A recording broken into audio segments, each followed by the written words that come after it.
Hello, cybersecurity and podcast universe. Welcome to another episode of Cyber Savvy. I am your host, Mike Shelah, and the Cyber Savvy podcast is powered by DTC. To learn more, go to www.dtctoday.com. And remember, at DTC, we make IT work. All right. I am very excited for this month's guest.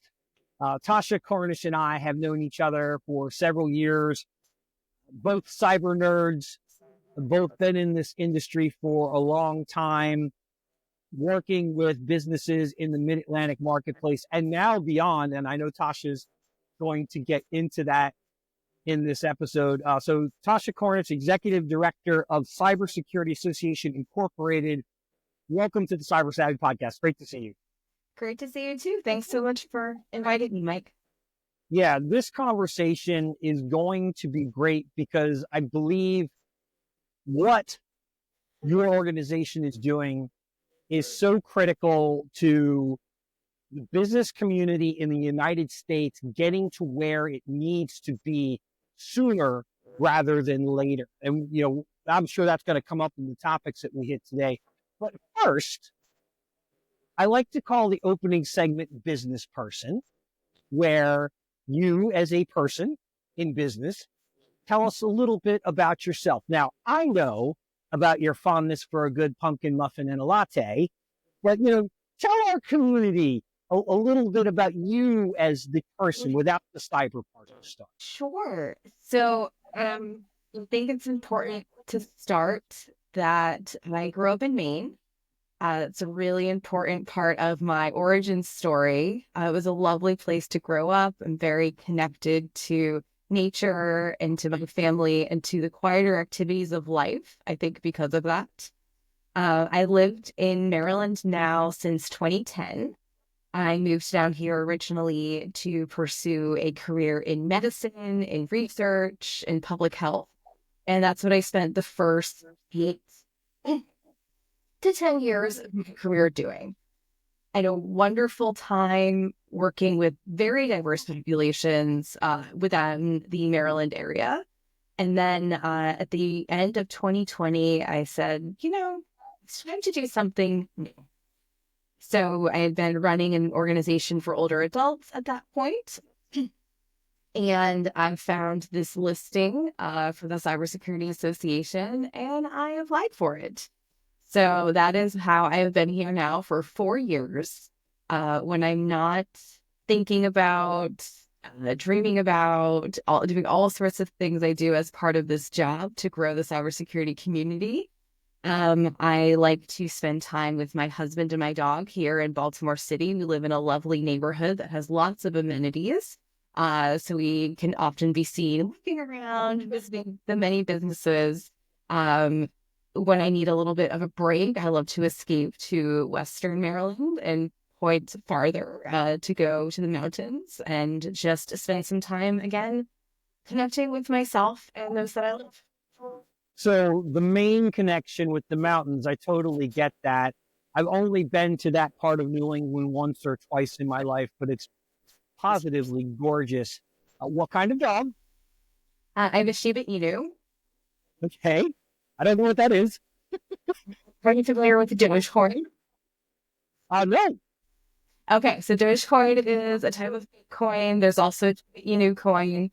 There was a famous internet meme 15 years ago called Doge. So that is a Shiba Inu. So that is sometimes, especially little kids will be like, oh, it's Dogecoin. They'll point while we are walking around. Meaning the dog cyber. That's fantastic. You start out in medical. And I guess just as an aside, I think I find it fascinating how so many people in our industry didn't start in the industry. They came to it. Now, I tried to start in the industry. So when I graduated from high school, I went to one of the premier colleges in the United States for computers. Like back in 1990, that's what they called it. You went to school for computers. And I quickly learned that I did not want to learn to write code. And I didn't want to learn Pascal or COBOL or C or C++. Like, none of that interested me. They said, well, that's like half of your degree. I'm like, oh, okay, well, I'm not doing this then. So I did a complete 180 and I got a degree in English literature. So naturally, that means I go into sales when I graduate from college. And I got back into technology for business in 1999, and I've been there ever since. But it's fascinating to me how, I want to say, at least 50% of the people in our industry did not go. They were like, I'm going to be in the medical field, or I'm going to write the great American novel, or I'm going to do anything that technology has become so pervasive in the realm of business that by necessity, everyone has to have some of that. And is that sort of like the role that you see for the Cybersecurity Association? Absolutely. I think it really represents the diversity of roles that we need and that we have within technology, and specifically cybersecurity. We need folks who can cover the whole spectrum of what it means to secure our business, our data, and our customers. Yeah, diversity, I think, is the word to highlight there, because you and I have talked numerous times about everything that goes into the technology for a business. And I was talking to a friend this morning and said, 5 years ago, a business could set up a firewall and they could put antivirus on their computer and maybe do 2 or 3 other things, and they were safe. And, if you accidentally downloaded a virus, then your IT company would come in and they would remove the virus. They put it in this sandbox and they get it out so that your company was safe. But COVID really changed a lot of that. COVID created this pivot in the marketplace that businesses now really shouldn't and couldn't trust anything. And the hackers are getting far more sophisticated. One of the most brilliant, subtle things that I'm seeing hackers consistently do is creating emails using Cyrillic instead of English, so that the letter A is the only thing that looks different. And if you're not paying attention, like, that's what gets you. Because otherwise, the branding of the emails, whether they're claiming they're from Amazon or they're claiming they're from your bank or whatever, I'm trained to evaluate this stuff. Yeah. And there are times that I will take a good 2-3 minutes to look at an email and go, I don't think it's real. Yeah, absolutely. And we normalized, sending text messages. Hey, I got this email from you. It seems a little off. Is it you? And they're like, no, it's junk. Ignore it. But I think we all have such diverse tech stacks as well. So sometimes you'll get like a new email from another vendor or another, system from a vendor that you trust. And you're like, oh yeah, that must be their new accounting service. Or, oh, this must be our new collaborative project management thing. Sure, that's fine. I'll connect to it. And it's really complicated how we assess what is real and what is not, for sure. But it's made us actually, I think, go back to more old school methods of picking up phones and walking down halls and knocking on doors if we're, have the luxury of working in an office, to see if this is really something to be trusted.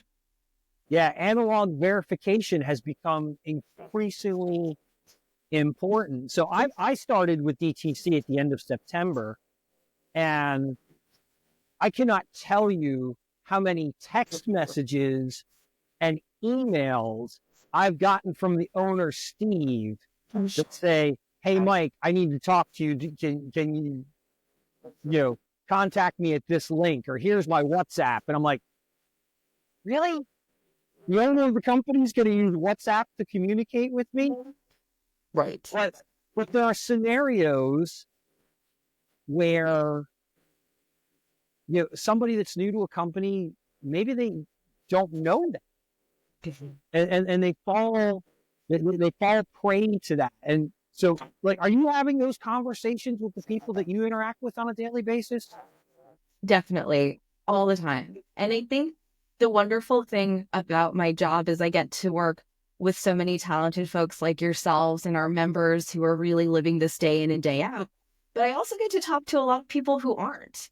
And I think that that is something they are always also talking about. So, I try to drop in those little hints where I can and nuggets if they're open to them. And usually they are, right? I think that cybersecurity can seem really scary. And I think sometimes the marketing of our industry makes it seem, oh, fear, we have to scare this. And it's all so, whatever. But when you see just me or one of our members out in the community, it's a lot more approachable. And I think people are more open to talking about it when they can put those faces to the industry and, really feel the human factor of it. Yeah, I have two very real experiences in my own life just in the last month or so.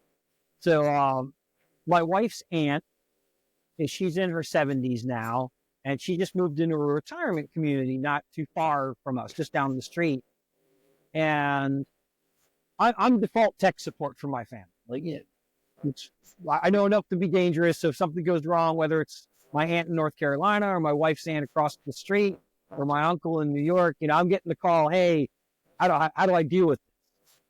And my wife's aunt was complaining that her Roku wasn't working. And because she was living in Baltimore City, I'm like, all right, well, the next time I'm down there, I'll take a look at it and I'll figure it out.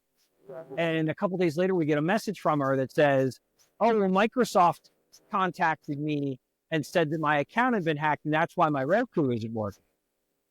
And I'm like, that's not how this works. That's not a thing. So she'd been hacked, and I said, to call your aunt right now, tell her to shut that computer off, disconnect it from the internet. I said, she needs to buy a new computer. I said, next time we go there, I'll pick the computer up and I'll try and restore the hard drive before the incident happened. And maybe she can still use the computer or we can sell it or something. She was running Windows 98. Oh my goodness. And I just said, yeah, I'm going to pull the hard drive and smash it. I said, this thing, it's a piece of tin at this point. But somebody in their 70s doesn't know, hey, my operating system hasn't been supported now for 15 years. Mm-hmm. And, even, so I was away from the cybersecurity world for a couple of years.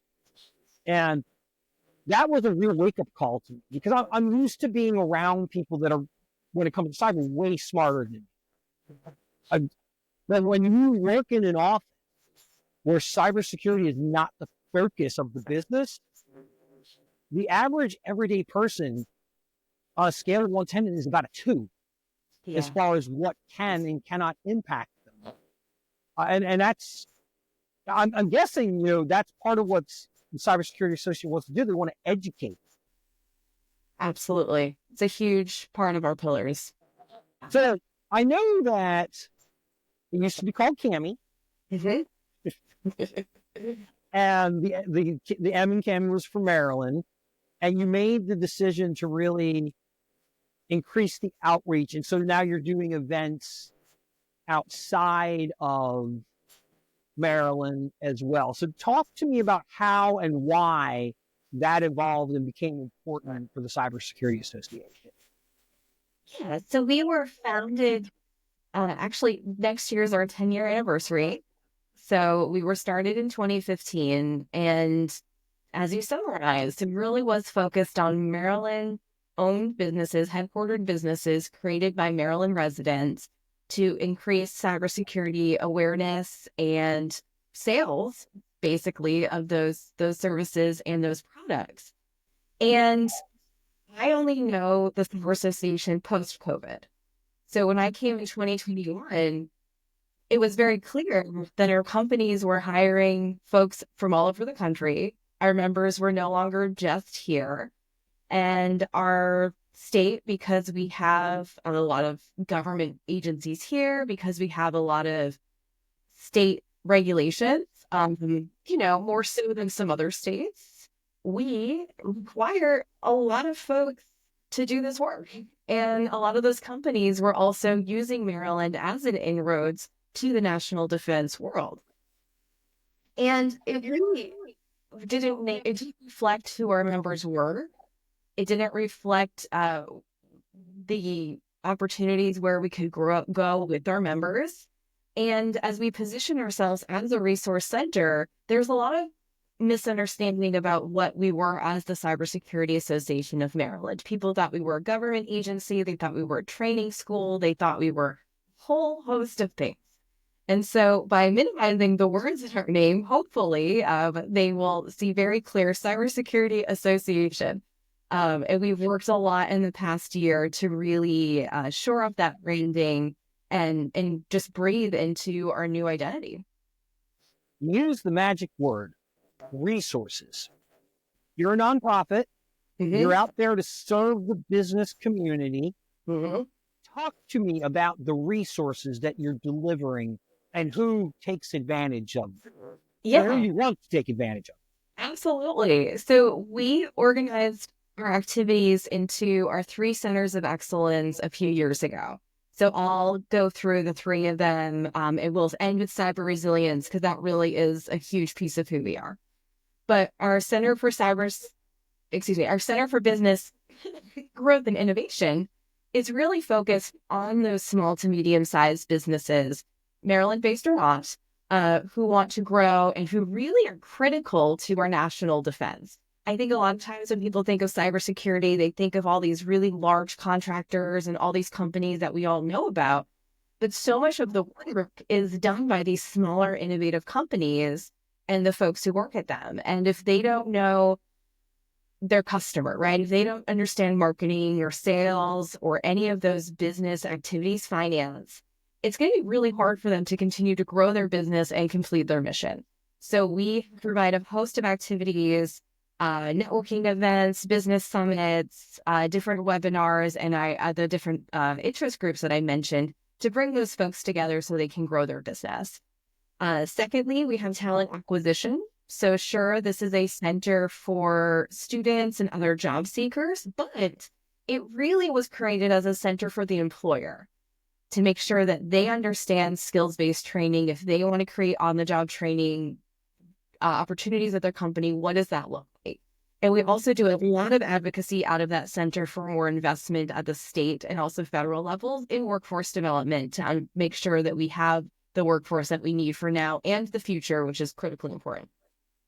And then lastly, we have our Center for Resilience, which is where we do all of our education and outreach for the non-cyber company.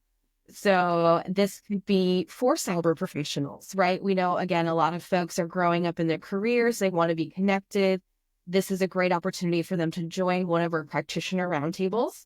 And then we also have a lot of curated directories and others for those who need cyber resources and whether in the defense industrial base, or you're a small business, or you're a nonprofit, or your state or local education agency, which we also provide a lot of services to through our different seminars and one-on-one consultations. I love it. And for me, I find the workforce development the most intriguing because for whatever reason, there is this gap where employers say, we can't find enough qualified people to do this job.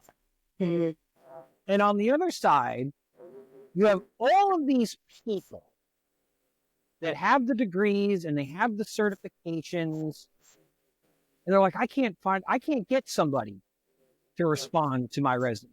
And as someone who was in the job market just 6 months ago, I saw that firsthand. It was funny. I was sending out my resume, and I did the thing where you go on LinkedIn, you see a job that fits your background. LinkedIn will even go so far as to say, hey, you're a good fit for this job. And 9 times out of 10, it's like, no, I'm not. Yeah, they need to improve that algorithm, but that's okay. Yeah. We'll another conversation. Yeah, but that's a crucial part of it, because Yeah. if you're not savvy in the workplace, in the business community, if you're not a known name, cutting through all of that red tape can be so hard. And again, a conversation you and I have had offline, one of the things I loved about DTC when they hired me was they had me sit down with every employee in the company and spend a couple hours with them, what exactly they do for the company to support our customers. Because that's really, for good business, that's the goal. I don't care whether you're the CEO or you're the receptionist or anything in between, your job is to take excellent care of the customer. And the number of people that we hired, not because they had a degree from XYZ company, but because they had the right character and they showed the willingness to learn. It was astounding. Now, don't get me wrong. We have guys with cybersecurity degrees and, 15 different certifications for everything under the sun. And they handle very specific pieces of the customer experience. And that's necessary. Then we went on the strategy of hire good people with good character that want to learn and want to be part of something. And I'm guessing that's the conversation you're having with a lot of these employers is say, hey, this person doesn't check all of your boxes, but they check 7 out of 10. You should take a look at them. Mm-hmm. Absolutely. And, when you're posting job descriptions, it's the same thing we talk about when we're looking at federal contracting too, right? At the government, when people are approving, OMB is approving new contracts, is there much language in that contract that isn't really needed, but is just copied over from the past contract? Sometimes we do that. Sometimes you see jobs and you're like, wait a second, why is that part of this? And it's really just something that's been copied over, or people don't interrogate. Do we really need somebody with a 4-year degree right now in this position? Maybe, maybe not. If they have the right skills and they can learn, and maybe if that's important, they can go back and do that at a later time. That's great. And, something from the medical fields that I talk a lot about in cyber is working at top of license. Sometimes I see really educated, smart, experienced cyber people working on some tasks that could be done by another person. And not a paraprofessional, but, an entry-level person, a person who's still learning on the job. And so when we're thinking about how we're breaking up our work days and what our job roles look like and task and accountability and all the different things our businesses need to succeed, I really encourage our members to interrogate that and say, is this really the best use of this person's skill, of this position, et cetera? I love that comment. Several years ago, I was hired by a company. I won't say that it was a bait and switch, but the communication around my responsibilities was not terribly transparent until after I had been hired. And compound that with the man that hired me, who had been the sales manager there for 15 years, quit after my first week. I go into a team meeting because now the regional vice president and the manager above him have come in to talk to the team and say, hey, so-and-so left. We're going to hire a new person, but we're going to be thoughtful about this. We're going to be intentional. We're not just going to hire anyone. And I pulled the two of them into a room and I said, there's been a mistake. Like, what you've hired me for is not what I came here to do. Mm-hmm. And frankly, you could pay somebody a lot less money than you're paying me to do this job. Like, if that's what you want done, you're wasting your money on me. Now, can I figure out the job? Can I do the job? Yes. Mm-hmm. But I don't want to. And that's not why I came here. So let's talk about how to correct that. And because they're, global organization, they said all the right things and did all the wrong things. That's probably another podcast for another day. Um, but Absolutely. the medical industry is certainly an interesting one from a cybersecurity perspective. Absolutely. When I first got into a pure cybersecurity role, I knew enough to be dangerous, and I said I need to understand better what's impacting businesses. So I found this other excellent podcast called Help Me With HIPAA. And it's these two IT people out of South. I want to say one's in Georgia. And they've got like 200 episodes now. And it's 30 minutes of them just talking about all the complexity that go into HIPAA. And you, as someone who cut your teeth, you probably saw the front lines of that, because 10 years ago, HIPAA looked very different than it does now from a technology perspective. Right.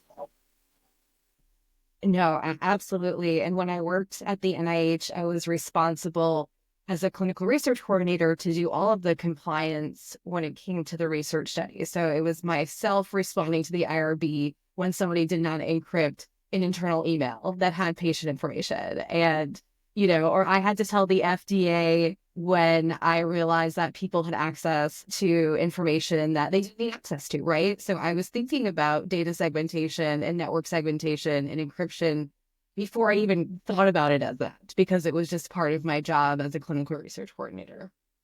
And it was somewhat ingrained into the daily for you. And because of that, you had to point it out to people that it wasn't. Exactly. Yeah. Well, Tasha, I think this is a great place for us to wrap up this episode. And I'm so excited to continue the conversation in our next one. So thank you, Tasha Cornish, Executive Director of Cybersecurity Association Incorporated. And again, my name is Mike Shelah. I am your host. This is the Cyber Savvy podcast powered by DTC. To learn more, go to www.dtctoday.com. And remember, at DTC, we make IT work.